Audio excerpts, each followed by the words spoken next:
We are very pleased to welcome Comrade Njeri and Gloria from CPM-K, the Communist Party Marxist of Kenya, and Revolutionary Women's League.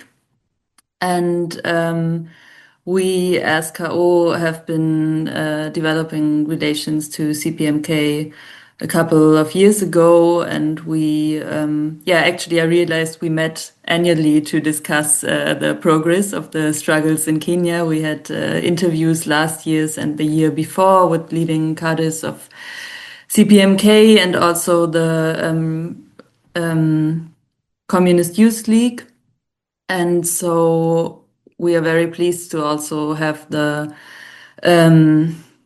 also open this discussion for more comrades to ask questions about the struggles in Kenya, because there have been a lot of struggles. There have been massive protests, I think starting 2 years ago, against the IMF rule and the cost of living crisis, but so also it was connected a lot to the neocolonial policies of Ruto, the president of Kenya.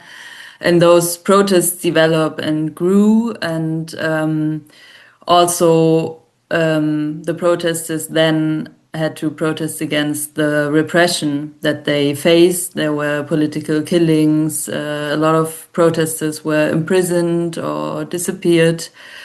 And so the Communist Party Marxist of Kenya has been at the forefront of all this. And here in Germany, we realized that the international solidarity is not at the position where it should be. We know that our struggles are intertwined, but there is not enough knowledge, to our opinion, about the struggles in a lot of countries, and Kenya is one where we can learn a lot from about the role of neocolonialism, imperialism, the struggle for independence. What does it really mean? And so, yes, this will be our topic today. But maybe before we start, Njeri and Gloria can shortly introduce themselves and also the Revolutionary Women's League. Hello, comrades. I'm Njeri Gitao, cadre in candidature of the Communist Party Marxist, and also a member of the Revolutionary Women's League, which is the mass organ of the Communist Party Marxist Kenya. Revolutionary great comrade. This is Glenda Kuru, and I am also cadre in candidature of the Communist Party Marxist of Kenya, and a member of the mass organization, which is Revolutionary Women's League. And I'm happy to be here. Thank you, comrades. So just for everyone else, we have some questions prepared, but then we also want to make some time for you to ask questions. I hope that we'll have like 1 hour for each. So maybe for the beginning, you could tell us a little bit more about the protests, but also the material conditions in Kenya that led to those massive protests in the last years. Like, who are the protesters and what are their demands? But also, how did the protests develop in the last years? Because there was like I feel like the protests were always like coming up again in the summer months, when like there was the anniversary also of the protests this year. And it also seems like there was a development in terms of organization and also the connection to the workers' movement, because in the last months your party has been reporting a lot about strikes from workers, I think especially in the harbor, where there was also a German company connected to it. And so maybe you can just give us a quick overview about how the protests developed and what's the stance right now. Maybe Comrade Njeri can start, and then Gloria can add. Okay. When it comes to the protests, the Kenyan protests, I know it's something Kenya has historically had neocolonial government. So protests are not a new thing in the nation of Kenya since we gained independence from the British from the UK. So when you talk about protest, this is not something like that has happened for the first time. It's just that it happened at a different time, and the way it happened this time was very different from what has been happening previously. And I'm hoping that in the course of this event, Comrade Gloria and I will get to explain in detail about the historical factors that have led to this protest and where we are at the moment. But now, in regards to your question, the 2024 protest was like the genesis of everything. There was the finance bill that was IMF imposed, and the IMF and their demands and their oppressive demands, especially to the neocolonial governments. You're technically a colony of the West. We never really gained independence. What you have is the flag independence and the anthem independence, but there's no economic sovereignty. So that's what led to the protest in 2024. And the first protest happened on June 18th. It wasn't a big gathering, but the next protest was on June 20th. And then the climax of what I'll call the climax of 2024 event was the June 25th, when Kenyan people managed to storm parliament to get because they were asking the government to drop the bill, or asking the president to drop the bill, but he wasn't. So Kenyan people decided, no, we'll get to the parliament and stop it ourselves. And the voice of the people won.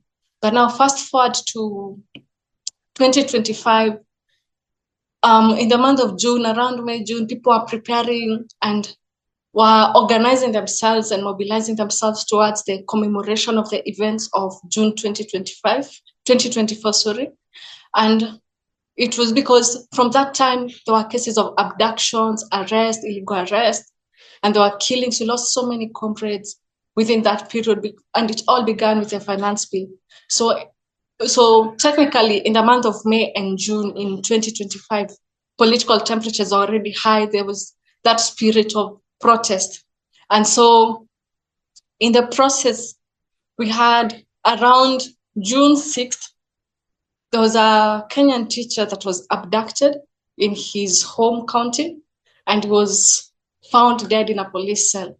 So this now sparked the anger. It accelerated the anger that was already existing, because this is for the past 1 year, we've been having all these arrests and abductions and killings. So the people felt mocked by the government, because we are trying to say end abductions and killings, but here you are continuing doing it again. And this time round, it was the person that was alleged to have been involved in the killing of this teacher was the Deputy Inspector General. And so people are already preparing for the June 25th to commemorate it. So June 7th happens, and now that accelerates the protest even more. And that's what we ended up having in June 2025, which again, I can say the climax was probably June 25th and July 7th. But the Kenyan people have not gotten tired. They're still organizing. Every time we have a moment of retreat, it's always a moment to go back and educate, re-educate, and organize ourselves better. Yeah, maybe to add on to Comrade Njeri's point is, I would like to add something, because now when we're looking at the protests from last year and this year, there is it is a culmination of the demands that were from last year, and the people this year were not occupying parliament, because in June 2024 the people wanted to occupy parliament. This year the people were occupying State House, because the majority of Kenyans acknowledge that the change that is necessary to implement their demands, and the demands that they had from last year, which were unresolved, and now demands this year, like economic sovereignty and true independence, or the more immediate demands like justice for Albert, the murdered teacher, or end abductions. All these changes required a systemic change, and Ruto's government is incapable of such a change. So people were calling for his resignation, people were occupying State House, people wanted him gone, because they acknowledge that they can't have their demands met when he's still in office. So you already mentioned that there has been a lot of repression against the movement. So we were asking ourselves, how do you protect yourself from this? And also, what does it do to the consciousness of the protesters? You already said now, Gloria, that you feel like the people are getting more aware of the fact that it's not only one piece, one part that needs to be changed, but like the whole system and the government and so on. But I mean, we know it from here, mainly from the Palestine protests, which is not comparable to the repression you faced. But we know that a lot of people also get scared to take certain positions to the street. And so I was wondering, with that repression you face, how is it in Kenya? How do people deal with it? How do you, as a party, also deal with this repression? It is important to note that the state has different machineries, and the state has diversified their machineries with time. And in as much as we, as the Communist Party Marxist Kenya, with our mass organizations, we have methods that we are coming up with to protect ourselves, protect our cadres, and those that we are involving ourselves with and engaging with. But it's hard for us to protect us, to say we've protected ourselves entirely, because the state machinery and the force against us is still much greater, considering we are a neocolonial country. We are technically having the greatest puppet, if there's such a word, the greatest puppet of the West that we've ever had since independence of this country. And so with the neocolonial state of this country, with the lack of independence and sovereignty that we have, and considering the imperialist interest that the imperial powers have in this country, it is hard for us to protect ourselves entirely and to say that we are entirely safe from state repression, because it will be hard for us to battle against imperial secret organizations, their secret services. They have their paramilitary units in Kenya, and they have even their army bases in the country. So technically, we do take measures. Even when we go for protest, we have ways in which we ensure security of our cadres. For instance, we always make sure that we have a record of like everybody who is in the protest. But when we go back home, it's always another scenario. And I think it's also important to bring in the issue of an example of this scenario, which is like early this year, we had the general secretary of our party that had faced an attempted assassination attempt. And despite all the security measures that we have put in place, we still couldn't prevent that. The only thing that we were able to prevent and we were able to deter was the fact that in this attempted assassination, he was not able, nobody killed him because he had his own self-defense tactics. But then I think in the course of this revolution, we are expecting to have many more of such scenarios. Ours is to learn through practice, and ours is to keep intensifying the political education and keep intensifying to the masses the need for independence, full independence, where we are free from powers that keep controlling and stating and directing the path that we should take as a country. Maybe before you add, Gloria, I can also add to the question. So I think you also opened this point a bit, Njeri, that of course there are various forms of repressions, and so we know that the enemies of progress always find ways to fight the movement, also ideologically. Like this, maybe the other side of repression, not only the repression in terms of violence.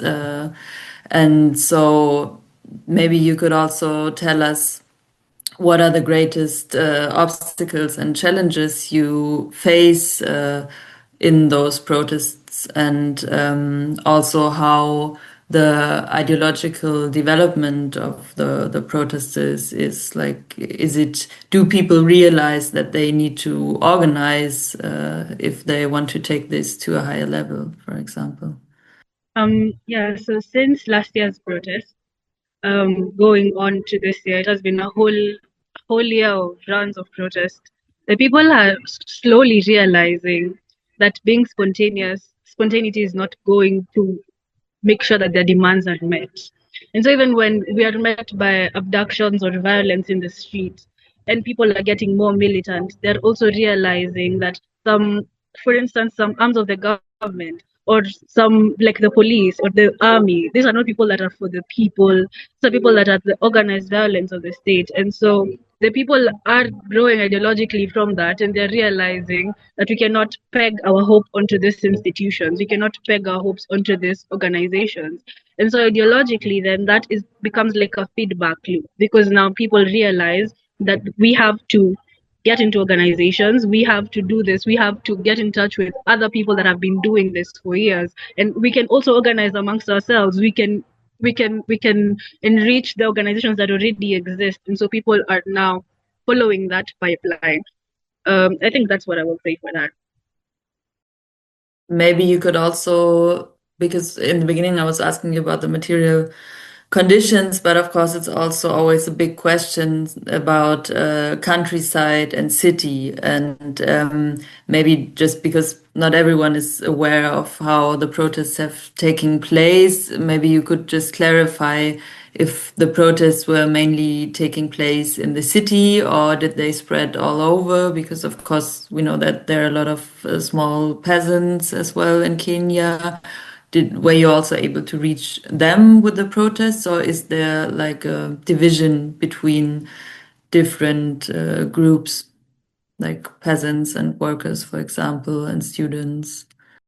Maybe I'll start, then Gloria will enrich what I'll say.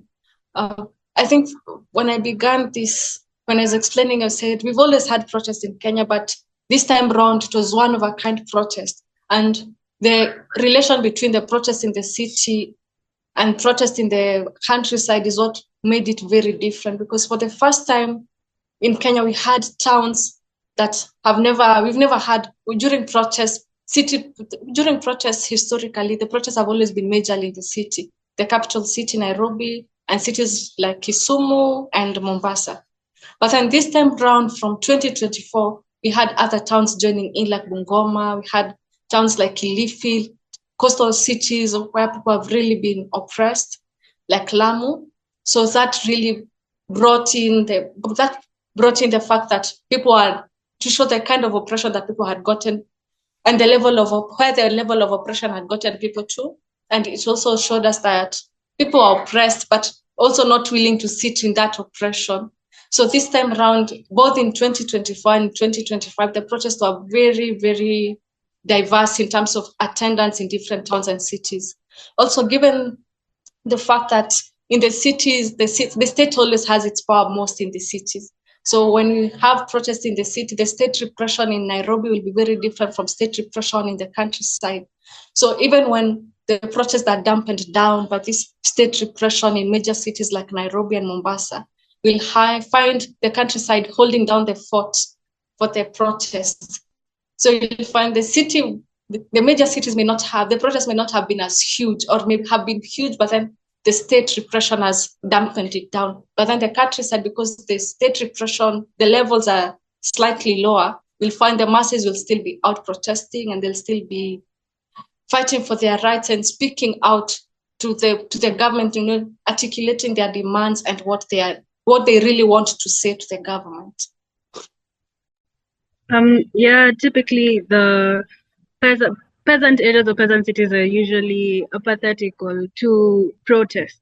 But this year we've seen something very different, because even after what led to the protest this year, which is the death of Albert Ojwang, after that we saw one of the biggest march that we have ever witnessed in the country. One of the biggest protests was done in Homa Bay, which is a peasant city. So we cannot say that there has really been a huge separation. Rather, the gap that has existed between the city and the peasant areas, the gap has narrowed with time. I think that is what has happened in the course of the year where the protests have been happening, and so the gap has narrowed, and more people are getting involved, even the peasants, and especially because it was more youth-led. Young people, especially in those peasant areas, have been very active. Yeah, that's very interesting to follow those developments. And of course, if there are more people joining and more people from different backgrounds, the question becomes more pressing on how to organize them and what forms of organization are possible. And so last year, when I did the interview with your comrade Moivu Kaluka, he told us about the efforts to build a national democratic front with other progressive forces. And shortly after, last November, you had the party congress of the CPM-K and also decided to make this an urgent issue. To work on the National Democratic Revolution. And meanwhile, the National Coordination Committee for the People's Assembly, the NCCPA, has been built. So it would be really great if you could tell us more about this alliance, how it works, who's involved, and what your role is in this. And I think Njeri told me that it would be good if you could start answering on this, Gloria, because you have been involved yourself. Okay. So NCPA is a political party, organizations, society, social justice movements, and really it's just a composition of a coalition that was intentionally aimed to make sure that the reach of the party and the reach of the working class got to the broader masses. And so this included the revolutionary classes and the revolutionary stratas. And the main aim was to ensure that leadership was won through mass mobilization, and these people were being ideologically persuaded. And so this process started, the process of building NCCPA or the coalition started after June 25th protests in 2024. And the main aim was to deepen the collective understanding of the crisis that had unfolded during this protest.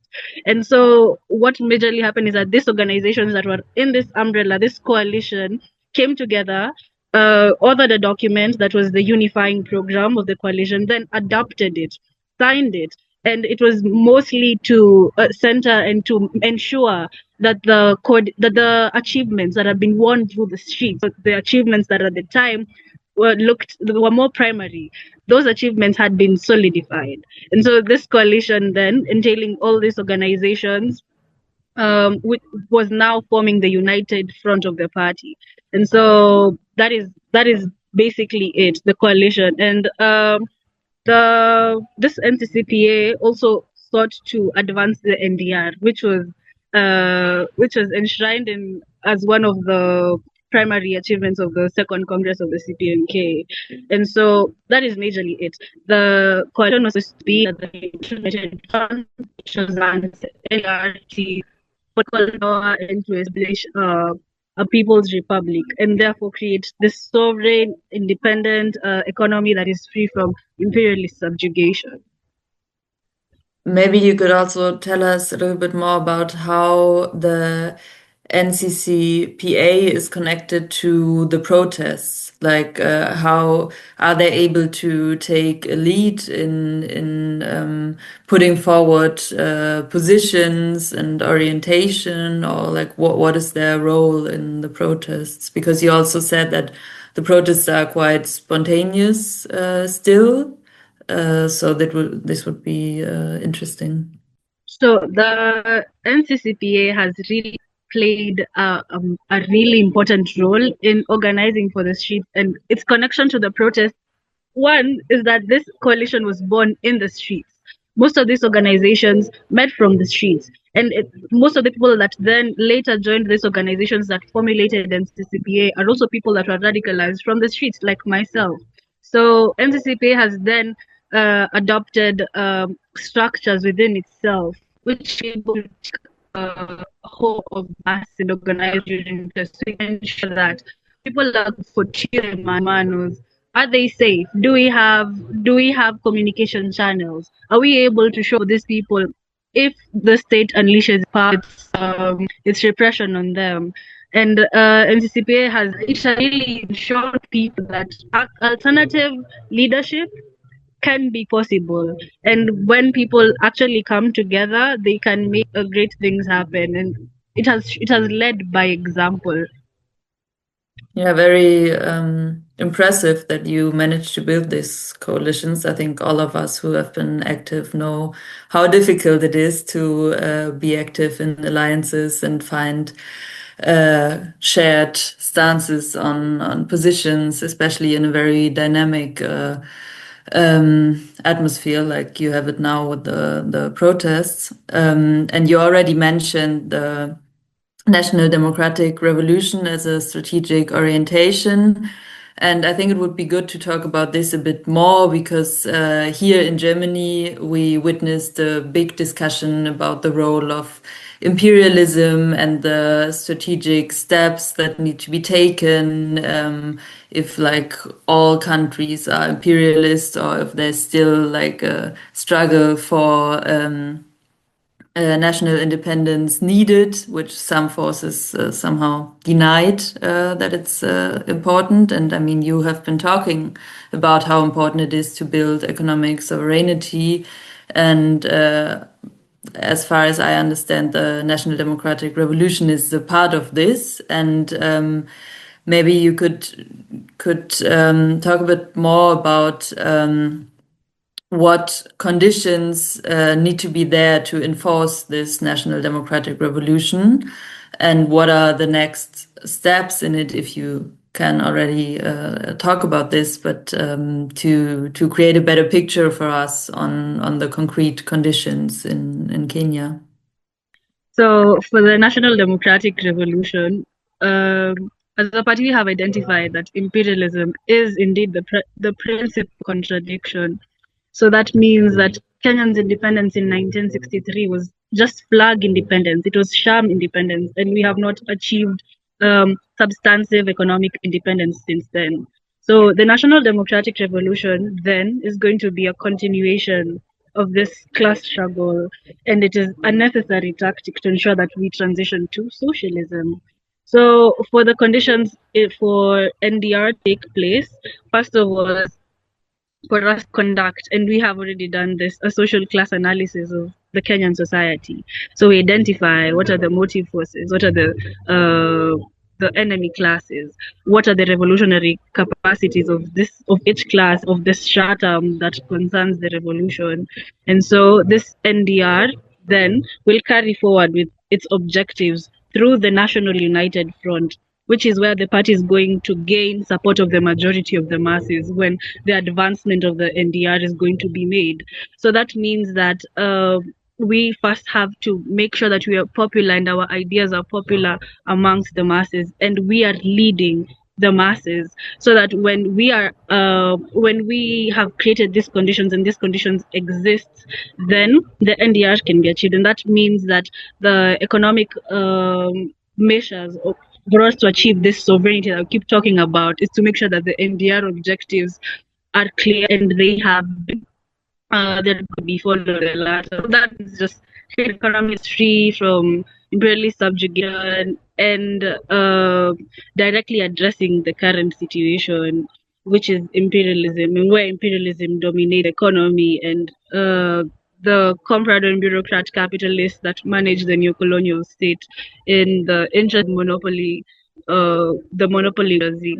So in the question was in conditions necessary to establish this national democratic revolution means establishing a people's republic first, then seizing political power, then carrying out the socialist construction through the dictatorship of the proletariat, which ultimately paves way for a communist society.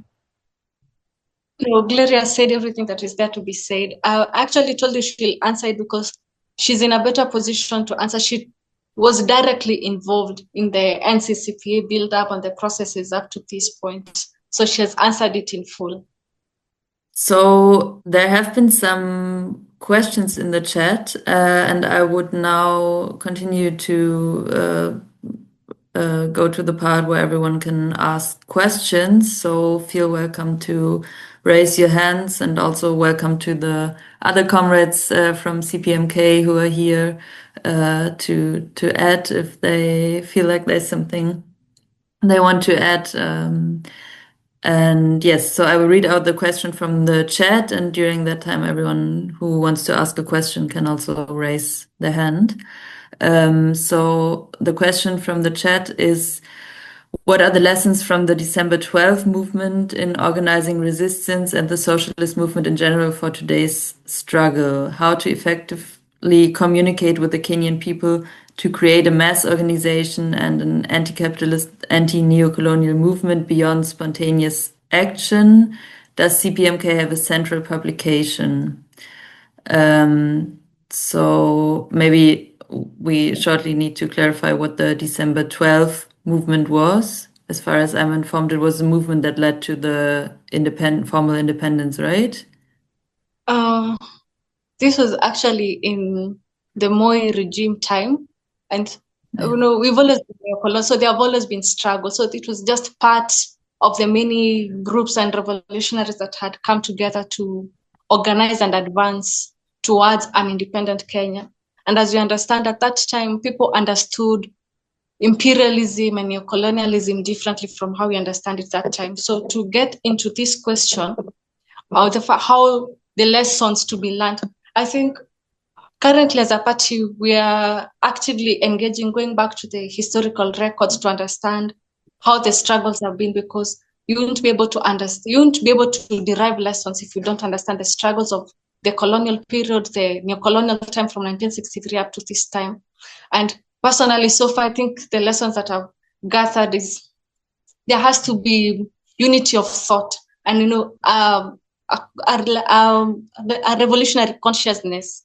And that's what we are trying to adapt and to get into, because during the time of that movement, there were coordinations, but then there are also slight differences and slight issues in terms of organizations. For instance, you'll find there are times revolutionaries will gather and will decide this is what we will do. And this is how we'll be secretive to this point. But then later on, you'll find that the information they had agreed upon, later on when they advance towards the struggle, different people will be doing things differently. So unity of thought is one of the things that you have to have. You have to understand the goal that you're fighting towards and what you are advancing towards at every specific time. On the question on how to effectively communicate with the Kenyan people to create a mass organization beyond spontaneous action, is that on this, I'll say the party is actively engaging in propaganda work. And I think the party has really grown in terms of propaganda in a way that our ideas are now becoming popular. Because last year, people went to the streets saying leaderless and partyless, and because there was a fear that the movement or whatever that uprising will be infiltrated by the oppressing powers. So nobody wanted the bourgeois political leaders to be involved. So everybody said tribeless, because tribe parties or the region you come from have been used as a tool of contradiction, and it has been used to separate us from before we have tribes that don't get along, and not because people don't get along, but because the political class has taken this tribe as a tool to separate the masses. And so when the masses are speaking in a different language, you won't be able to organize yourself towards the person oppressing you.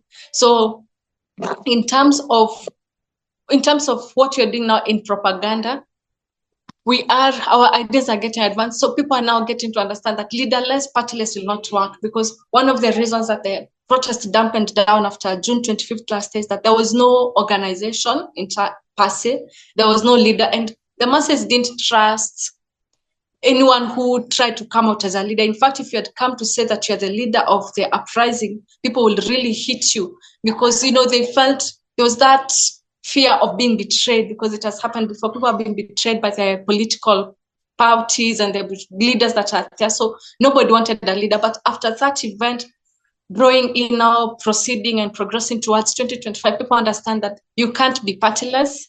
Can't be leaderless anymore. You need a leader to give directions, to organize. And now that's when the party comes in, trying to give people direction and to understand that you just don't need a leader, but you need a politically conscious leader, a leader that is organizing you towards the class struggle and the class. So it's not a party war, it's not a tribe war, it's not any other war, it's a class war. And so the party has been able to infiltrate, if I was to use that word, different regions and different places. There are active party units that are being established, and their party is trying to communicate to the workers and trying to communicate to the masses, to the peasants, to tell them that you need to organize, you need to be organized, because the person oppressing you, or the powers that are oppressing you, are very organized. From the principal enemy that Comrade Gloria mentioned, the principal enemy is imperialism, but then the primary enemy is the state, which is being led by President William Ruto at this point. And all of them are very organized in their dealings and in their way of oppressing you. So the masses now are getting to understand, oh, we now need to be organized. And now when they get to understand that they need to be organized, now we'll ask, okay, I need to be organized. How do I get organized? The party now comes in and brings in the political education, trying to raise their consciousness, trying to make them understand that this is a class struggle, it's a class war. The enemy is using tools of parties and tribes and everything to separate you and trying to make you not fight the enemy. So once the masses get to understand that this is the enemy, and now people are now beginning to gather, they're beginning to progress towards that common enemy that you're having, which is the imperialism and their agents in Kenya. And maybe just to add, because the question was if there's a central publication, there's also Itikadi, your magazine, right, which can be found on the website of CPM-K. Yeah, we have, sorry, I forgot about that. Yeah, we have it, it's on the website. Yeah, and I can only confirm that you have a very wide range of propaganda, and it's really impressive, actually. I think I knew the hip-hop music from CPM-K before I knew CPM-K, because it's quite popular, and you also ended your last Congress with a big concert in a poor area of Nairobi, right? So it was really visible how CPM-K manages to use different ways of propaganda to reach the youth, especially. And I think this is what we can also learn from a lot. So there was a second question in the chat. I will read this out, and then afterwards Satya can ask his question. So the question was about a secret military pact with the Moi regime and the US, and also about Germany hosting the AFRICOM, the US AFRICOM, and the US military expanding its presence in Kenya. So the question is, what do you need us to do in Germany in support of your struggles? Again, we've been a neocolonial, we are a neocolonial state. And that pact that the Moi regime signed is just one of the many that are existing. William Ruto has continued to sign more deals. If you follow up the international news, you'll see how William Ruto is now using the Kenyan police, the Kenyan army to fight foreign wars. And maybe to answer the question, one of the ways that you can help us to fight in this struggle, not only on the Moi issue, not only on Africa, but on issues other issues like Haiti, where the Kenyan police forces are in Haiti. There are other reports where Kenyan military is also active in Sudan, in Congo. And the only way the German people can help us with this, it's to advance, using your tools of propaganda to raise the consciousness of the people in your country, to educate them on how this is an interconnected struggle. Because when we have AFRICOM in Germany, these are just European or rather Western powers that are being used to advance the agenda of the imperialists. But then people are failing to understand that imperialists are also now using African armies to pursue and advance their agenda in places like Congo, Haiti, and Sudan. So if people in Kenya, for us in Kenya, we are trying to push for the political education, trying to advance the struggle, trying to make people understand that when your police forces are sent to Haiti, what is being done to the Haitian people is what is being done to you. So maybe that's what Germany can do in helping us advance this. Yeah, very important point of the Kenyan military in Haiti, where we can see that once again imperialism is tried to use the people to fight against each other to keep them busy. So maybe we can also later on, I think this is an important question that came up when we prepared for this interview, the role of the military and if it's possible to reach out to them, because if we look at the history of revolutions, it was also a lot of times very crucial how the military positioned themselves and if they were also convinced of the demands of the protesters. And now we see the Kenyan military is going to Haiti to do the opposite of what the protesters demand. So how would you what's your take on the stance of the Kenyan military? Is it possible to convince soldiers also of the demands, or rather not? The state has intensified its violence on the people, and it is using the military. And one of the biggest things that the military has been using, for instance, in the low-income neighborhoods during protests, this is an area for target, and usually the military is deployed there to unleash unspeakable violence and even to an extent of conducting massacres. And so the people still understand that the military is not on their side. While we can try and persuade them, we cannot persuade the military at an organizational level, maybe at a personal level. And when we talk about have they been convinced by the demands of the people, to an extent they have, because when they go back home, they're still being affected by some of these policies that are being implemented, but they still go and execute the demands that say demands to do. If required to have mass shootings in low-income neighborhoods, they're still going to do that, despite knowing that these people are protesting because they want their material conditions improved.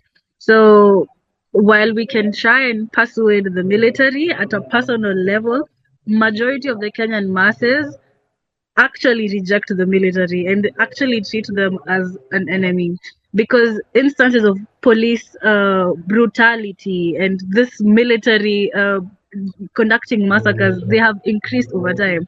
So we're not really, the majority of the Kenyan masses are not really convinced that the military can change or that the military can side with the people or maybe have a coup or something. This is really an idea that people had at the beginning of the protest. Majority of the people were having campaigns or having in their barazas or online, they come and say maybe the military can have a coup and eject the president. But the kind of violence that the Kenyan masses have been exposed to, despite the demands not being met, all through the year up to the last protest that we had, the Kenyan people have finally realized that the military cannot be persuaded and they cannot understand our demands. They continue to meet us with violence. So that is the attitude of the Kenyan people to the military. Maybe to advance what Comrade Gloria has said, we can't persuade them at an organization level or an institution, but maybe on a personal issue. And also it's because of the fact that our armies are funded by the West. They're trained by the West. So there is no way somebody trained by the Western powers and the imperialist powers is going to challenge the same people that are paying their salaries, the people that are giving them, these trips abroad and all the small things they get from the imperialist powers. So by this factor, it gets very, very hard, to an extent of almost impossible, because these are people who have specifically been put there by the oppressing power, by the imperialist powers, and they have been specifically put there with a mandate to oppress the Kenyan people, to subjugate the Kenyan people, and to make sure that the Kenyan people are put in their place, if I was to say so. So police forces we are having or the military is not for security of the Kenyan masses or the Kenyan people. They're here to serve the imperialist agenda. And they're here to make sure that anytime the Kenyan people rise to protest against the IMF or other imperialist interests and agendas in the country and in the continent as a whole, this army and the military, the police force have been put there specifically to make sure you, the Kenyan person, does not try to challenge the orders that the West is bringing into the Kenyan people. Yeah, that's a very important point. I think this is also what we need to do more research on. Like, it's also our task in the imperialist core to research on how our imperialists try to influence and oppress the movement. We know there's a long history of political foundations, but also training, like you said, training of the police, of the military. Yeah, so that's also one task for us, I think. But now, Satya, please, you can ask your question. Sorry for letting you wait. And everyone else, feel welcome to raise your hand or write questions to the chat if you'd rather do that. Yeah. Oh, good. First of all, comrades, revolutionary greetings to you. It's definitely very inspirational to hear from you directly about your work. I have several setup of questions. Maybe I ask a few right now and later I see. First of all, if you could tell a bit more about what the finance bill is actually about, what are the policies that are there in the bill, and what are the IMF conditionalities that are being imposed currently in Kenya.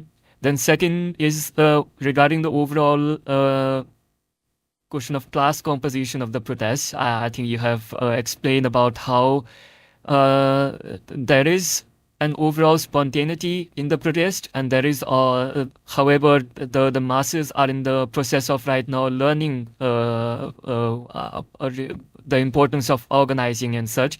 And I was wondering, what is the overall composition of the protest in terms of the classes which are there? You also mentioned that normally the rural areas are not very, they don't mobilize for the protests that take place concerning the urban places. But now you say, okay, in these protests you have also seen the mobilization on the rural sector also. So in that regard, is there sort of like working class and the peasantry sort of developing as a class in itself for the protest? Then you mention about, like, the third question is overall regarding the character of the National Democratic Revolution. I think I have some questions there. First is, you said that you have made analysis of the different social classes which are there, classes which can play a progressive role and classes which are the enemies. Maybe you could say, talk about that, which are the classes which are supposed to play the progressive role, and who is the leading class for the National Democratic Revolution. And I was also wondering, because you say that Kenya is a neo-colonial country, does it mean that there is a possibility of aligning with the progressive elements of the bourgeois class, if there is any in Kenya? Because the neo-colonial or an anti-imperialist struggle is still continuing. The last question I'll end here. Are there elements of, because you're talking about a national democratic revolution, are there elements of feudalism also very strongly there in the Kenyan society? Yeah, I think for now, that's all. Thank you. I'll answer, but then I'll leave Comrade Gloria to enrich the points that I'll give. And the first is the finance bill. You asked about the finance bill.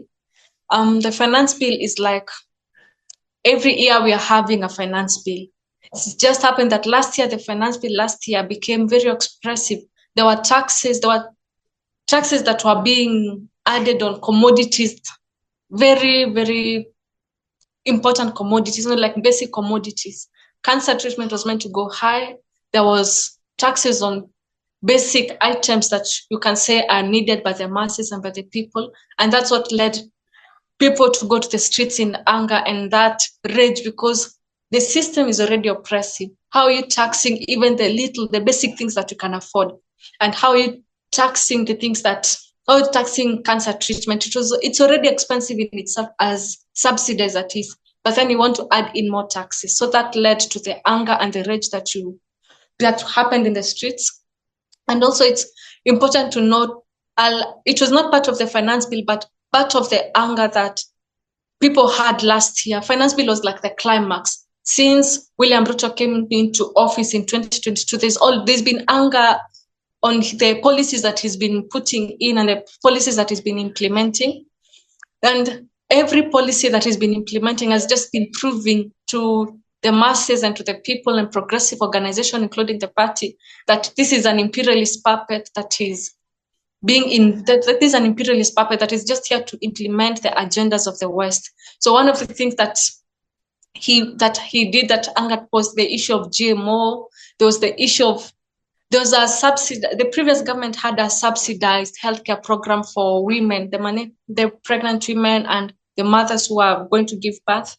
And so we criticized the previous regime for not incorporating this subsidized system into the system. They put it loosely. So when William Ruto came in, it's called Linda Mama. Linda is a Swahili word for protect, and Mama is mother, protect the mother.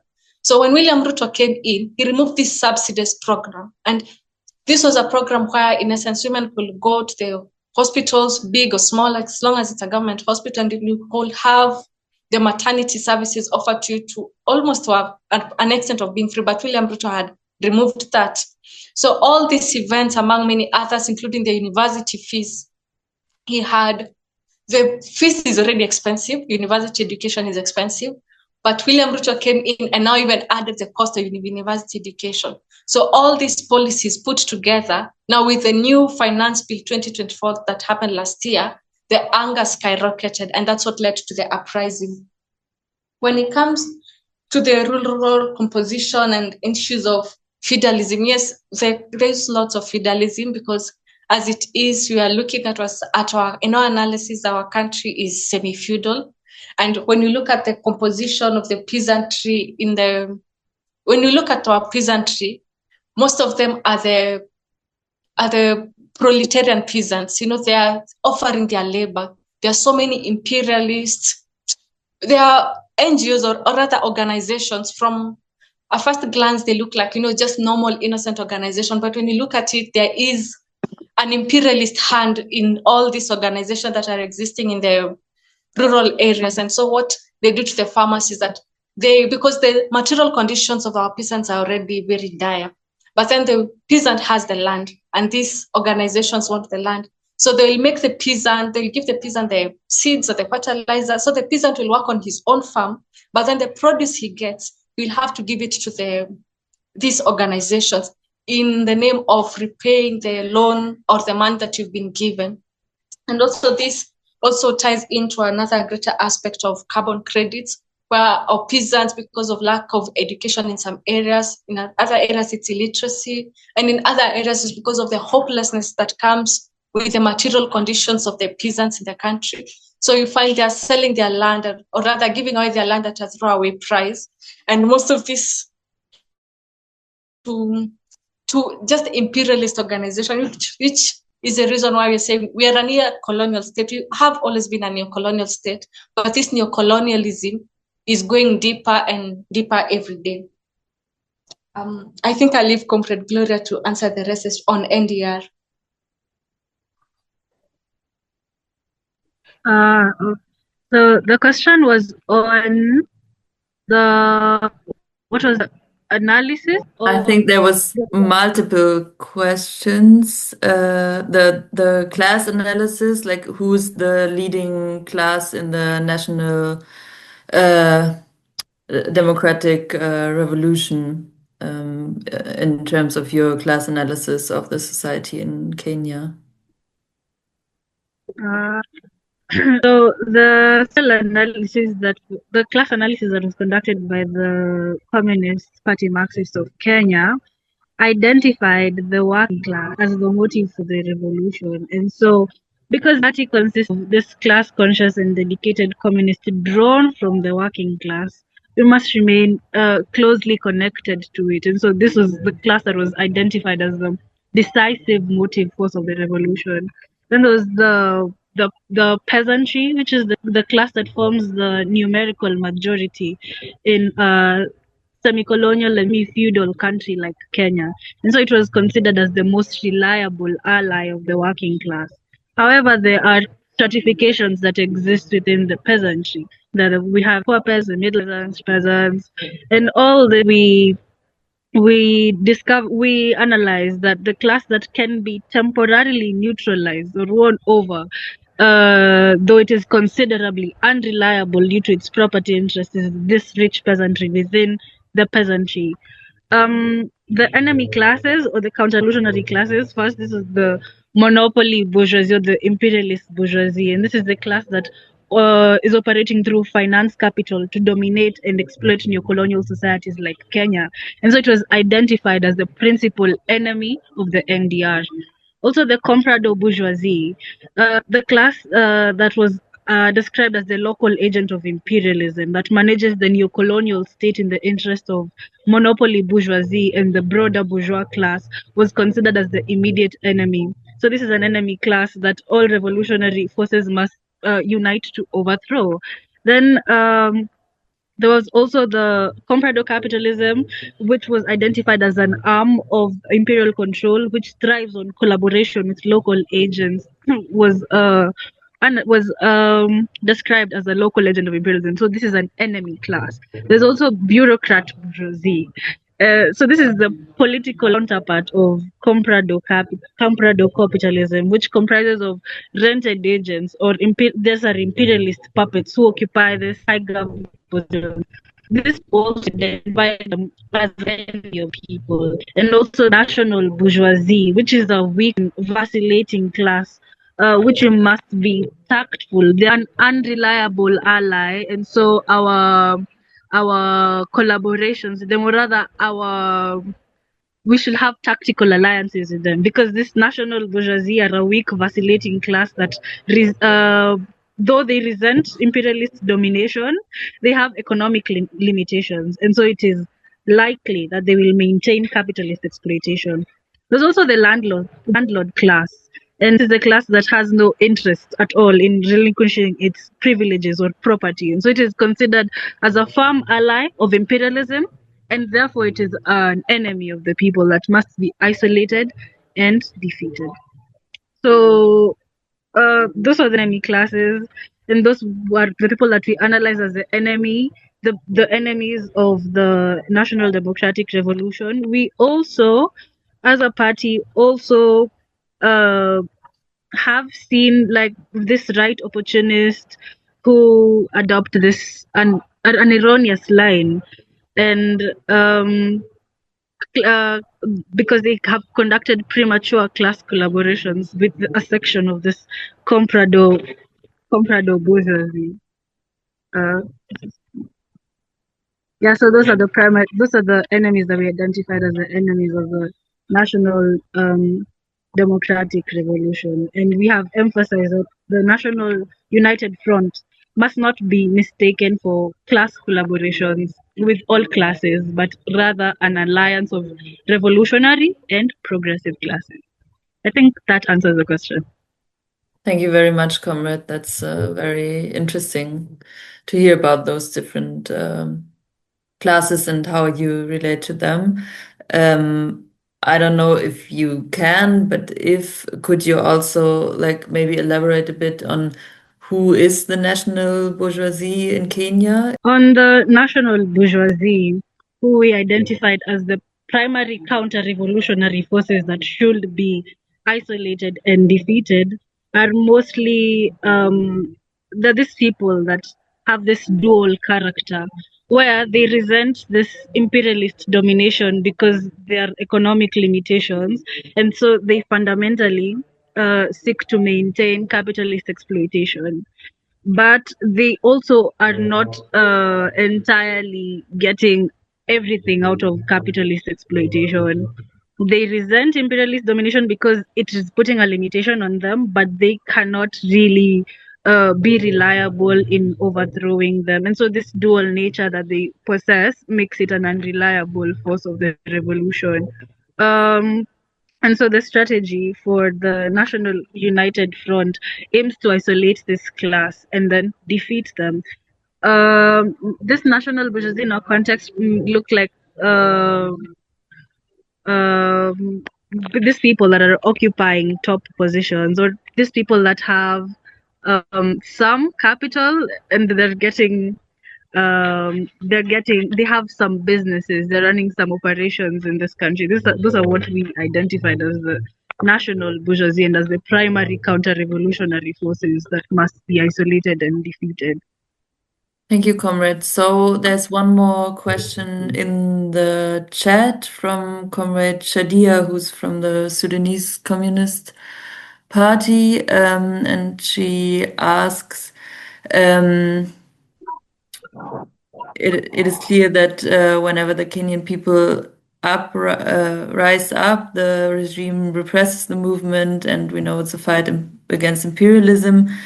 And we can also witness this in Sudan, for example. So she's asking if you are trying to connect with progressive grassroots movements in other parts of Africa, and for example, the resistance committees in Sudan. The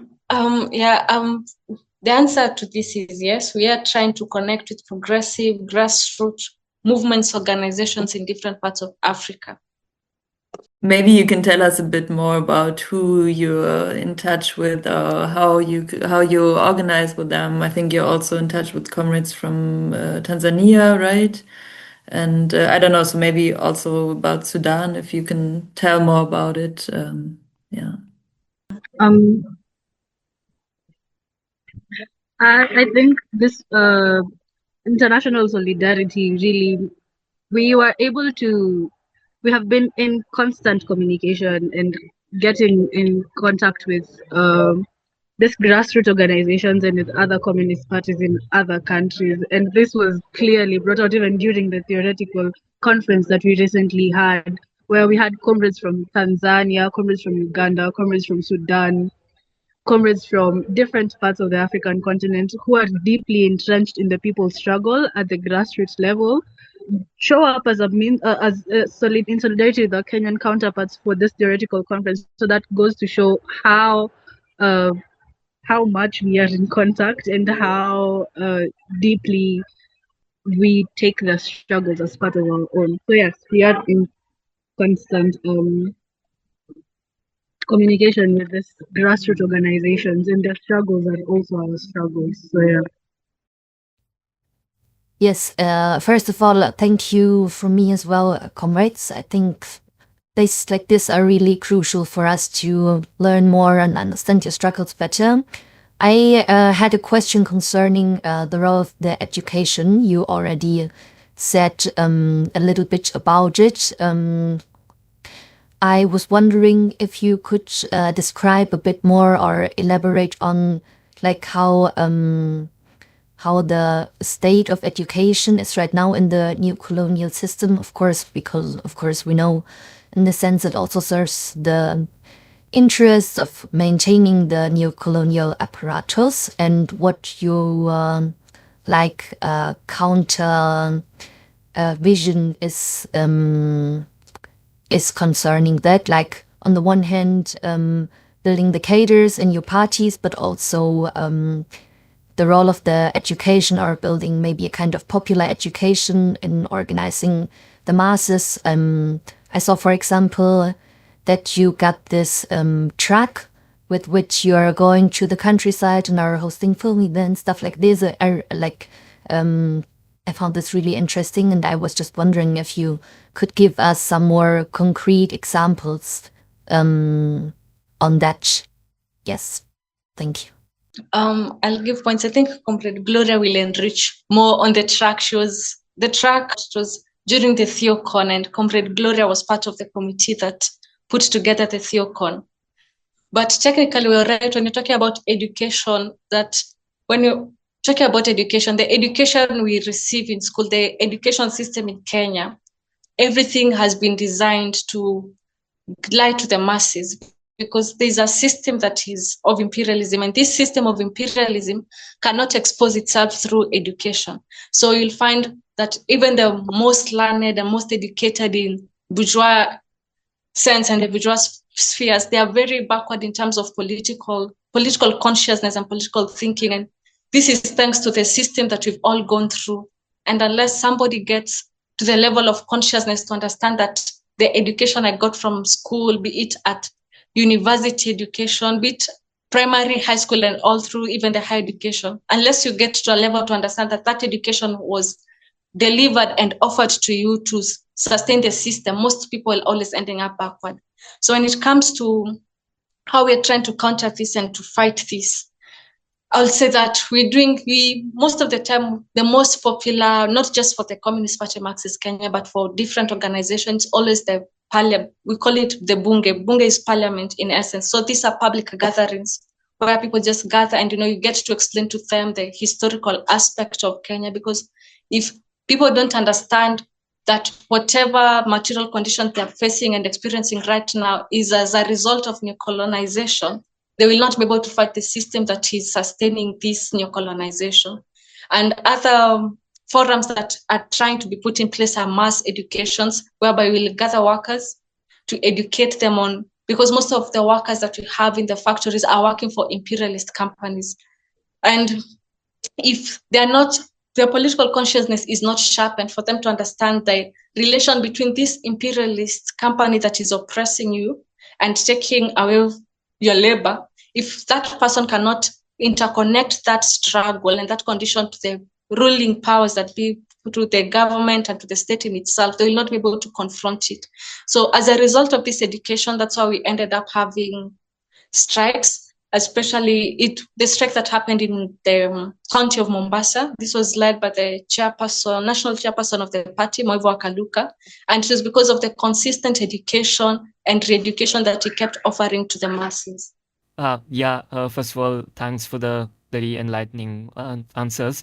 I've done a little bit research into the microcredit and micro lending applications in Kenya, and did that because it's the similar phenomena that is developing in India also, and it is actually quite unbelievable the level of crisis, the level of debt that the Kenyan youth is in right now. As I understand, many Kenyans have 2 to even 10 micro lending applications on their phone, and they keep on they try to pay the previous debt for the basic commodities by taking debt at the next application. It's quite unbelievable.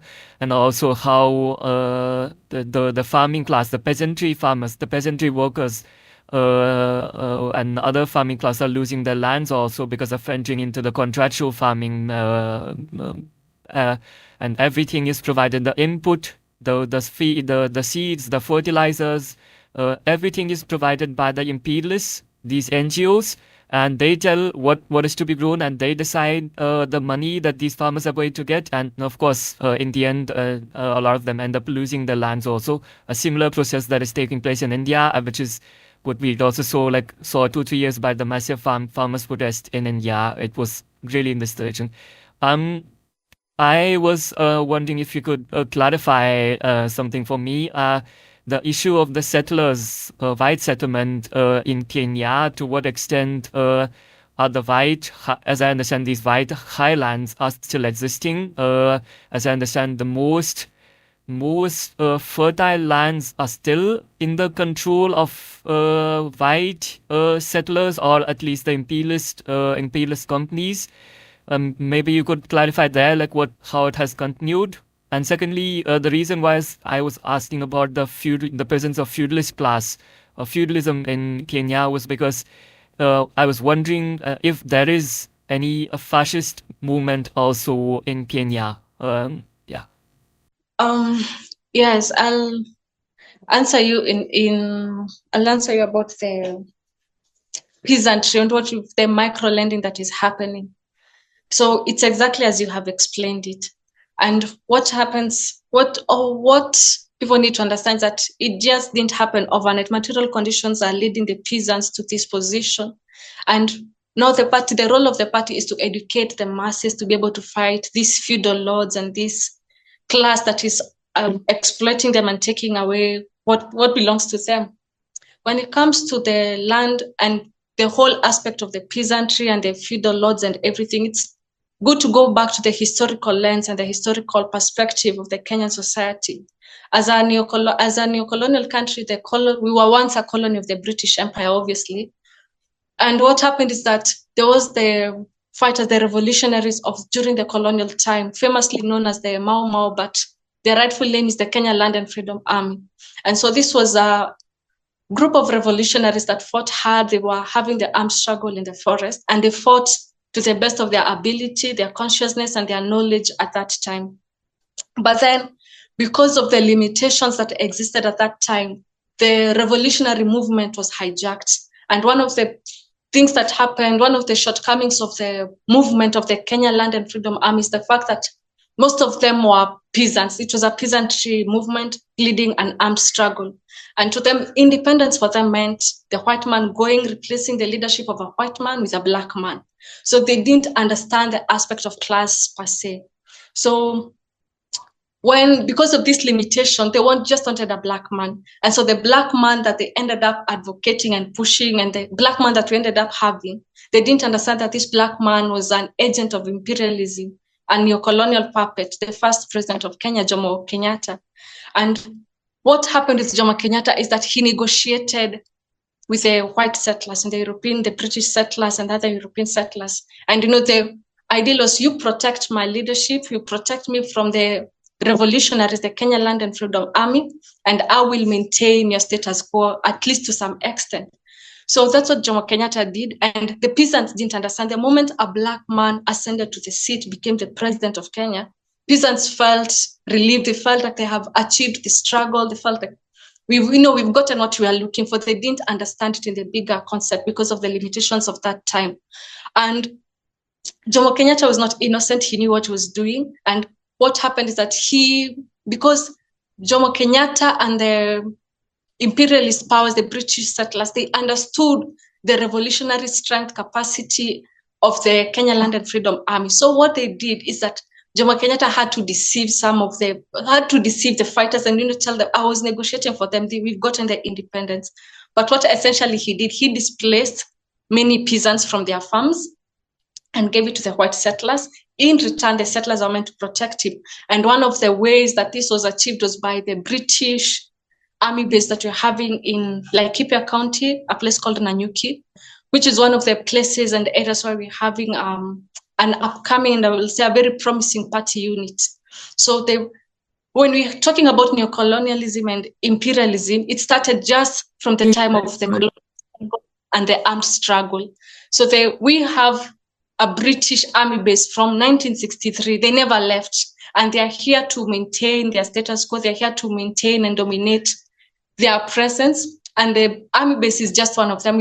Over time, we ended up having other military bases like the American one, and reports have it that more army bases are coming in, which takes us back to the point that I was saying, that we can't bank on the military or the armed forces of the country to lead a revolution into sort of a salvation out of this imperialist mess, because these armed forces and the security forces are intentionally kept here to maintain the colonial rule, the neocolonial rule. So when we're coming to the white settlers, they never left. Jomo Kenyatta negotiated a peace deal with them, and he had to deceive the peasants that were leading the armed struggle with them, that I have negotiated and we have won the struggle. But because of the lack of consciousness and because of the limitations that they had that time, considering most of them were actually illiterate peasants, they didn't understand what this was. So the moment a black man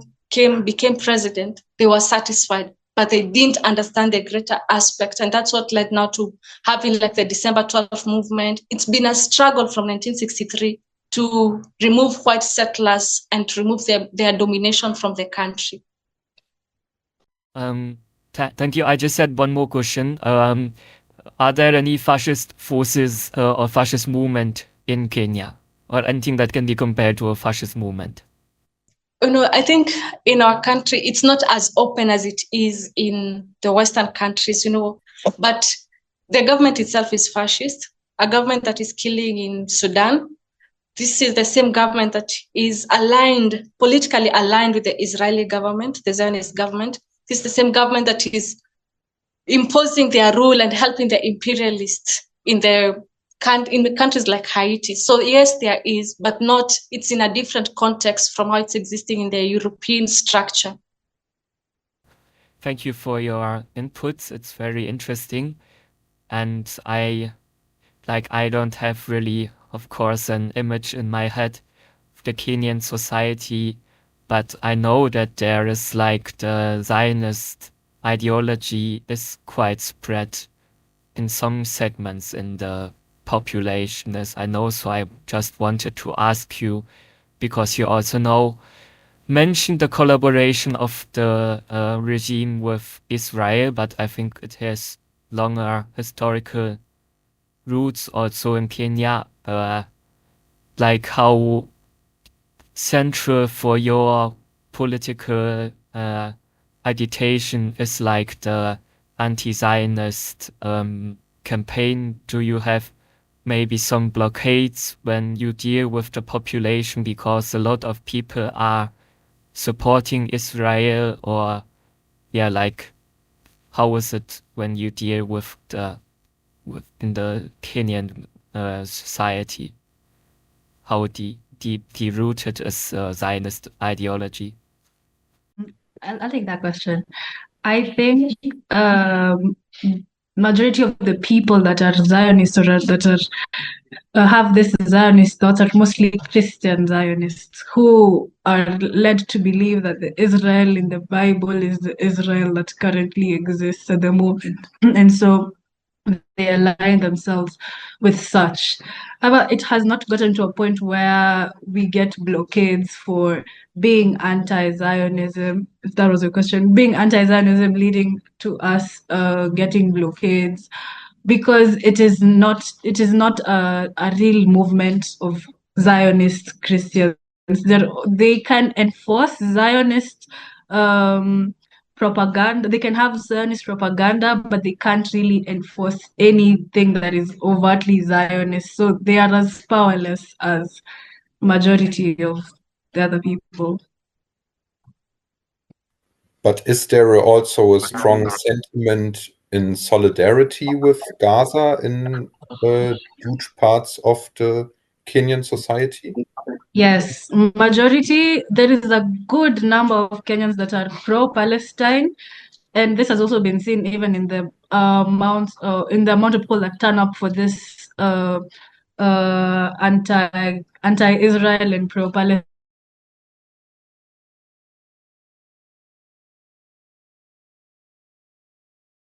To them, we can say that there is a good number of Kenyans that are pro-Palestine. So we don't really struggle as much with Zionists having or influencing the material support that we can give to Palestine, because even though they are Christian Zionists and they are allied to that kind of thought, they do not have much power. And they're also seeing the state also plays into this, because when people are going for the protests and we're being tear gassed by Israeli sourced tear gas or Israeli sourced this powders or this crowd control methods that the government is using is Israeli sourced. Most of the people now become anti-Israel because they can connect the struggle in Israel to what is happening in Kenya, and therefore we can then ideologically persuade them to be pro-Palestinian. Maybe to advance what Comrade Gloria has said, she's really explained it. I'll advance what she has said and tie it to the issue of fascism. When you're talking about the fascists, the question of fascism and the issue of the Zionist and the Palestinian struggle. So there's a terminology that has come up with the Christian Zionists, and they're being called Christofascists because of the genocide that they're supporting in the genocide of the Palestinian people that they're supporting, and they are blinded to it because of the religion. Religion has played a very huge role in this. But also it's very important to get into context of the neocolonial state of this country, because historically, this is a country that has always been connected to the Zionist regime in terms of support. And one important factor to show the extent of the Zionist support that the Kenyan state has always given to the Zionist regime is the famous Entebbe raid that happened.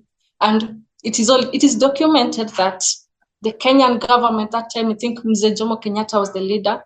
He's the one that offered airspace. He offered a landing space on the Kenyan soil for them to be able, for the Israelis to be able to get to raid Entebbe and the events that followed. So yes, when it comes to Zionism and the Palestinian struggle, it's not an issue that I started yesterday. It's historically, because of the neocolonial stature and the state of this country, historically the state has always been aligned with the Zionist regime. And you can say it's what Comrade Gloria has said about the support that they are getting from the Zionist regime. For instance, they will get the tools and the weapons that are used to suppress the protests in the streets. So it's almost like a trade. The Kenyan state will be enhancing and will be strategically, politically, and ideologically aligned with the Zionist regime. And in exchange, the Zionist regime, as the imperialist powers they are, they in turn will support the Kenyan government in terms of arms and the weapons they give them to suppress any kind of protest or any kind of rebellion that may arise against the imperialists. The comrade already brought in the question of international solidarity, and I want to hear some more thoughts of you about that, because just some weeks ago, actually I don't know in which company it was, but Comrade Anna followed the developments, and there was a strike in Kenya at a company that is based in Germany as well. Of course, we also have a lot of international companies. In Kenya, for example, Cargill, that's a German company, and they have been striked. So we were wondering if you, as CPM-K, also, or like the trade unions in Kenya, do they have connection to trade unions in the global north or like in the imperialist core, so that there is sort of connection or work together to think about how the struggles can be connected, how, for example, workers from here which are working at the same company can put pressure on their company so that the struggle can be advanced. Yes, could you tell us something about this? I wouldn't be able to know about the international connection of CPM-K with the trade unions abroad, but I know there are connections like with KO and other progressive organizations. And when it comes to the strike this was actually one of the most politically conscious strikes that you could say, because this time round we are having the party at the in the struggle and training them in their rights and try to show them the interconnectedness of the imperialist oppression they're going through with the oppression of the state. I think I'm not really good at it. Maybe Comrade Gloria can advance this. So first of all, thank you, hello comrades, it's very nice. It's a blessing to listen to you. I had 2 questions, and I think part of the first question is already answered, but I was wondering, being part of the diaspora and also the allies here, what do you have as concrete demands for us to support the Kenyan struggle and Kenyan independence? Since we're in the living in the belly of the beast in Germany. And my second question is, as a Black organizer, I'm part of Black organizations here, and I experienced that it's very frustrating and hard to, as Njeri, you already said, we need a revolutionary consciousness, consciousness of a collective, to have a collective struggle, struggle fight. And I feel like people, our siblings in the diaspora, remain very confused, remain very liberal, and I understand why. It's we have like way more privilege to hide behind and to stay in a state of faint, I guess. And I don't expect you to have like the one solution, but I'd love to hear your thoughts on gaining a collective consciousness of revolution, of going back, to have the aim of going back to the homeland, to free all people globally. I think something that is especially frustrating to me, that I love to see the movements, as well as the mobilization, as the organization of supporting the struggle of Palestine and Gaza, but I see especially siblings have no understanding of the connection to liberate Africa, if you get me. And as an organizer, that's something very frustrating. Maybe it's also about my patience, but yeah, I'd love to hear your opinions on that as a fellow organizer. So my first question was, do you have concrete demands for the diaspora in Europe or Germany and the allies here, how we can support the Kenyan resistance independence? And the second question was, as a flag organizer, there are a lot of difficulties to reach our people here in the diaspora, I feel like. And it's very hard to have a wide common knowledge and consciousness about liberation of Africa and all its people around the world. And a radical understanding to do that. And I think that's connected to certain privilege diaspora has. But it's very hard to bring our siblings here in Germany, at least together, to fight for the for Africa and all Africans. And I was asking about your thoughts to not, because I'm in a state of frustration. I'm in a state of, I kind of just want to crash out and tell people, go, be radical, please come on the streets, please organize. But since that's also not the most aiming way to go, I was asking about your opinion, how to build unity, how to build a unity of consciousness in the diaspora. Okay, I got your question. I'll answer them. Maybe Comrade Gloria can enrich what I'll say if I don't answer it fully. I'll start with your second question. And I think I understand what you're saying, because many times I'm also very frustrated with the pace at which the struggle is advancing. At times I feel it's very slow.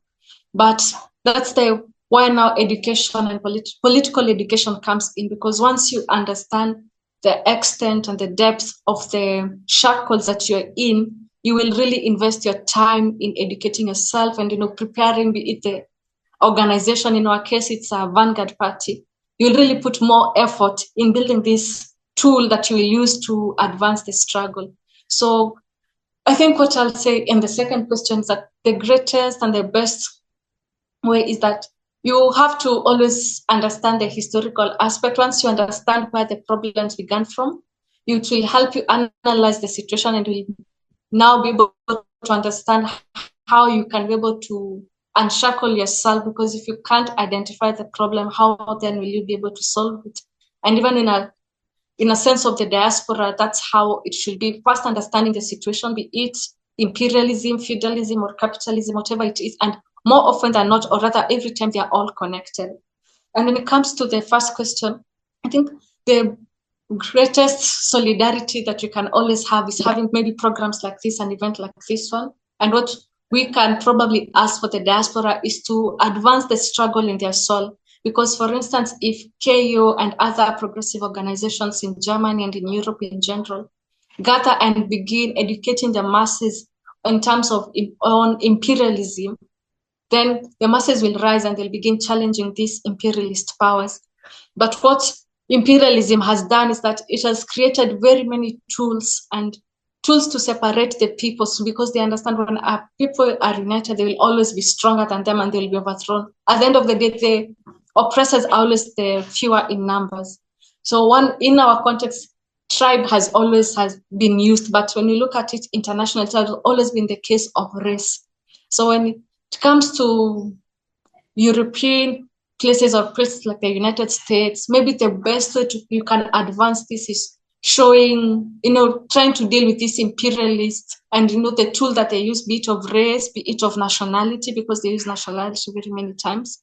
And, once you advance your struggle on that, and then your people in Germany and in Europe will begin rising up against institutions like AFRICOM. We'll have like there's another institution in Germany I've forgotten about, but then technically you will all advance. The people in Germany and in Europe will begin challenging these powers, and when you challenge them at the core, what you've called the belly of the beast, then they will become weaker, and then that will give us space for us to be able to rise. Because right now you see we are rising up, we're trying to organize and doing so many things, but then imperialism is so strong and imperialist powers are so strong. But then if people in Europe could weaken them, I believe the struggle would be easier on our side, and then it will also be easier on your end to unshackle yourself from all this. On the question of unions, the Communist Party is a workers' party, and so we are at the center of the struggles of the working Kenya, and so unions are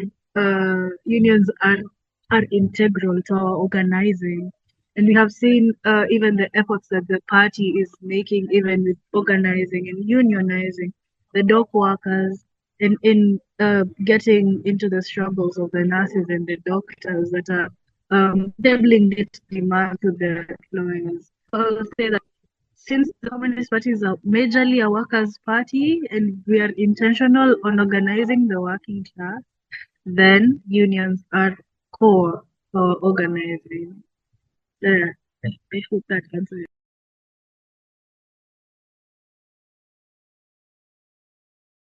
Thank you very much, comrades. It has been very enriching to listen to you, and it always is. And I'm very pleased that we got this opportunity. And I hope through this conversation, we also got more people interested in amplifying your voices, which are really important. And we'll definitely follow up with what you are doing. So maybe in the end, you can also just give us a short outlook on what are the next steps, what should we watch out for, what is coming up for CPM-K, and I'm very sure also that we will talk again. And yes, thank you very much.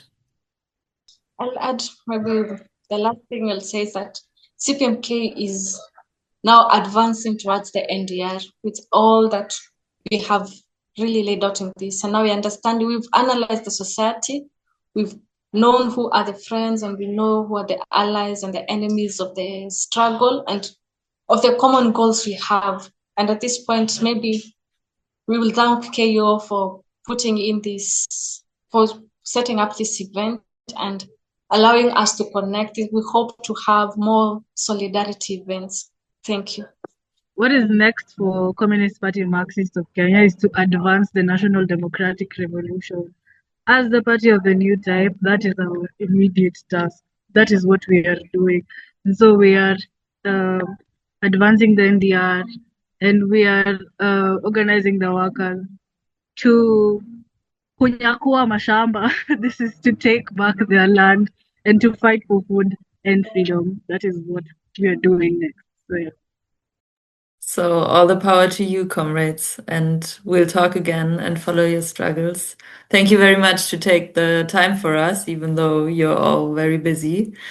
And see you soon.